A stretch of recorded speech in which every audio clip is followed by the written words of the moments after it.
سیلاب پاکستان بہا لے گیا. نعرے لگائیے زندہ باد.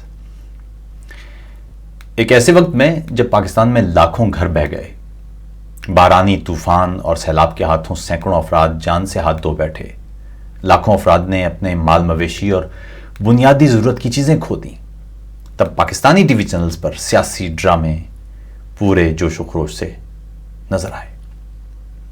جو چند ماہ پہلے دوسروں کو غدار کہہ رہے تھے، وہ ان دنوں خود غداری کی پیشیاں بھگت رہے ہیں.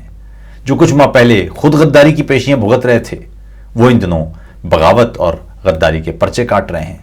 جو کچھ دن پہلے دوسروں کو گالیاں دیا کرتے تھے، وہ اب اچھے بچوں کی طرح پاکستان زندہ باد کے نعرے لگا رہے ہیں. اور جو تب پاکستان زندہ باد کے نعرے لگا کر جیل کاٹ رہے تھے، ان دنوں وہ پرچے کاٹ رہے ہیں. پاکستان زندہ باد کا نعرہ عجیب ہے. پاکستان میں آج تک جتنے بھیانک کام ہوئے ہیں، ان میں سے زیادہ تر پاکستان زندہ باد کا نعرہ لگا کر ہوئے ہیں.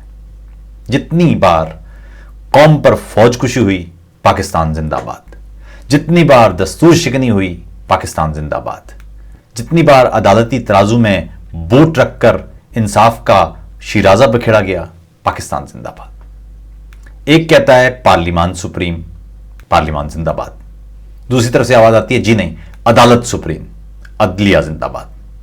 تیسری طرف سے کوئی جوشیلا پکارتا ہے جی نہیں، فوج سپریم، پاک فوج زندہ باد.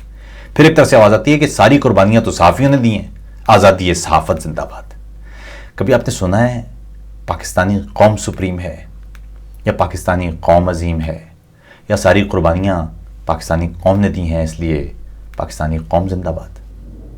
آپ کو ضرور سنائی دیا ہوگا کہ پاکستانی قوم جاہل ہے، پاکستانی قوم جتھا ہے، پاکستانی قوم قوم نہیں ہجوم ہے، پاکستانی قوم فلاں ہے. اربوں ڈالر کے قرضے حکمرانوں نے لیے اور بوجھ اٹھانا ہے پاکستانی قوم کو، لیکن پاکستانی قوم زندہ باد کا نعرہ نہیں. تعلیم قربان کر کے دفاع مضبوط بنانا ہے پاکستانی قوم کو، لیکن پاکستانی قوم زندہ باد کا نعرہ نہیں. صحت کے نظام کی قربانی دینی ہے پاکستانی قوم کو، لیکن پاکستانی قوم کا زندہ باد کا نعرہ نہیں. سب زندہ باد مگر قوم زندہ باد نہیں. سوال یہ ہے کہ قوم ہی زندہ باد نہیں تو پھر کیا باقی زندہ بادوں کا ہم نے اچار ڈالنا ہے؟ ٹھیک 12 سال پہلے پاکستان میں شدید بارشیں ہوئیں اور ملک کا ایک بڑا علاقہ زیر آب آ گیا. تب بھی سینکڑوں افراد ہلاک ہوئے، مال مویشی تب بھی مارے گئے، مکانات تب بھی ڈھہے. مجھ سمیت ہزاروں افراد نے اپنی اوقات اور بساط کے مطابق مدد کی، لیکن یہ آفت اتنی بڑی تھی کہ ہم یہاں یورپ میں بھیک مانگ کر پیسے پاکستان بھیجتے رہے. ایسے میں زندہ باد کہاں تھے کوئی نہیں جانتا. تب واضح طور پر بتایا گیا تھا کہ یہ آفت غیر معمولی ضرور ہے، غیر عمومی ہرگز نہیں ہے. مجھے یاد ہے کہ تب بھی میں نے تفصیل سے لکھا تھا کہ ماحولیاتی تبدیلیاں شدید موسمی حالات کا سبب بن رہی ہیں اور آئندہ ایسے واقعات زیادہ تواتر سے ہوں گے. اور میں نے کیا؟ سبھی لوگ لکھ رہے ہیں، تمام سائنسدان لکھ رہے ہیں، صحافی لکھ رہے ہیں. ہم کہتے رہے کہ اس سے پہلے کہ پھر کوئی ایک نئی تباہی آ جائے، اس کے تدارک کے لیے کام ہونا چاہیے، حکمت عملی بنائی جانی چاہیے، انسداد کا کوئی راستہ سوچنا چاہیے. اس بیچ پیپلز پارٹی کی حکومت بھی زندہ باد ہو گئی، نون لیگ کی حکومت بھی زندہ باد ہو گئی، اور عمران خان کی حکومت بھی زندہ باد ہو گئی. لیکن قدرتی آفات کے انسداد کے حوالے سے کسی دور میں کوئی بڑا یا واضح کام نہیں ہوا کہ عوام زندہ باد ہو جائیں. ہمارے پاس 12 برس کا وقت تھا کہ ہم تیاری کرتے اور ایسی کسی آفت کے نقصان کو کم سے کم تر کرنے کے لیے حکمت عملی اور نظام بناتے. لیکن اس 12 سال میں ٹھیک وہی کچھ ہوا جو ہمیشہ ہوتا رہا ہے، اور ویسا کچھ ہی کیا گیا جیسا کچھ پچھلے کچھ روز میں آپ نے پاکستانی میڈیا پر دیکھا ہے. سرائیکی وسیب کیا، سندھ ڈوب گیا، بلوچستان کا بڑا حصہ زیر آب آ گیا. یہ تمام علاقے یوں لگتا ہے جیسے قبرستان میں بدل چکے ہیں، مگر ٹی وی پر سیاسی کرتب چل رہے ہیں. ہر روز شام کو کسی سیاستدان کے کسی دعوے، کسی جج کے ریمارکس، کسی جرنیل کے اقدام، یہ ہے گفتگو کا مرکز، اور باقی منظر سرے سے غائب ہے.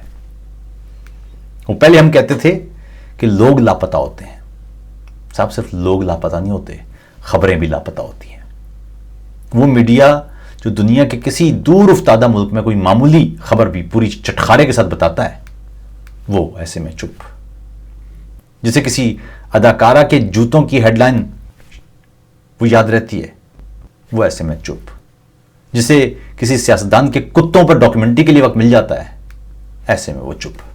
وہ روتے چیختے ہزاروں بچے خواتین زندگی زندگی، مدد مدد، ریاست ریاست، پاکستان پاکستان پکارتے ہزاروں لاکھوں انسانوں کی آوازوں کے لیے ان کے پاس کوئی وقت نہیں ہے، نہ جگہ ہے.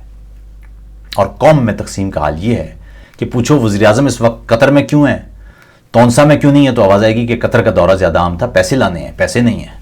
کوئی پوچھے کہ عمران خان ہری پور میں جلسے کی بجائے بلوچستان میں کسی کچے گھر میں کسی خاندان کے ساتھ کیوں نہیں ہے، تو جواب آئے گا کہ عمران خان کے پاس تو کوئی عہدہ نہیں ہے، وہ کیوں جائیں. فلاں لیڈر کا فلاں جلسہ بھی عام ہے، فلاں لیڈر کا فلاں دورہ بھی عام ہے، فلاں جرنیل کا اجلاس بھی عام ہے، فلاں جج کا فلاں فیصلہ بھی عام ہے، فلاں صحافی کا فلاں جملہ بھی عام ہے، مگر فلاں شخص کا مرنے والا بچہ عام نہیں ہے، فلاں عورت کا ٹوٹا ہوا گھر عام نہیں ہے، فلاں دیہاتی کے مر جانے والے مویشی عام نہیں ہیں، فلاں کسان کی تباہ ہو جانے والی کھڑی فصل بھی عام نہیں ہے، فلاں بچے کا منہدم ہو جانے والا اسکول بھی عام نہیں ہے. ہمارا مسئلہ ہماری غلط ترجیحات ہے.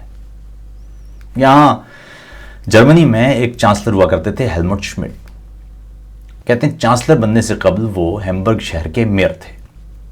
تو بتایا جاتا ہے کہ ایک بار شدید بارشوں میں ہیمبرگ کا ایک اسکول گر گیا. وہ وہاں پہنچ گئے، اس اسکول کے تمام بچوں کو جمع کر لیا گیا. تو ہیلمٹ شمڈ نے بچوں کو ان سے خطاب کرتے ہوئے کہا کہ بچوں، میرے پاس آپ کے لیے دو خبریں ہیں، ایک اچھی خبر ہے اور ایک بری خبر. اچھی خبر یہ ہے کہ آپ کا اسکول ٹوٹ گیا ہے، اور بری خبر یہ ہے کہ آپ کو آنا پھر بھی پڑے گا. اسی وقت عارضی اسکول کا بندوبست کیا گیا، اور جب تک اسکول تعمیر ہوتا رہا ان بچوں کو اس عارضی اسکول میں باقاعدگی سے پڑھایا جاتا رہا تاکہ ان کا وقت ضائع نہ ہو. ترجیحات اسی کا نام ہے. اس وقت ملک کے حکمرانوں اور اپوزیشن سب کی ترجیحات آپ کے سامنے ہیں. ایسے میں ایک کام ہو سکتا ہے، اور وہ ہے ہم اپنی مدد آپ کے تحت اپنے ان متاثرہ بھائیوں بہنوں اور بچوں کی مدد کریں. ہونا پھر وہی ہے، کچھ عرصے بعد پھر ایسی ہی شاید اس سے بڑی قدرتی آفت کو آنا ہے. پھر ہماری تیاری نہیں ہونا، پھر اوپر سے بیٹھی اشرافیہ نے اپنے اپنے مفادات اور اپنی اپنی ترجیحات کے مطابق نعرے مارنے ہیں، اور پھر مرنا یوں ہی لوگوں نے.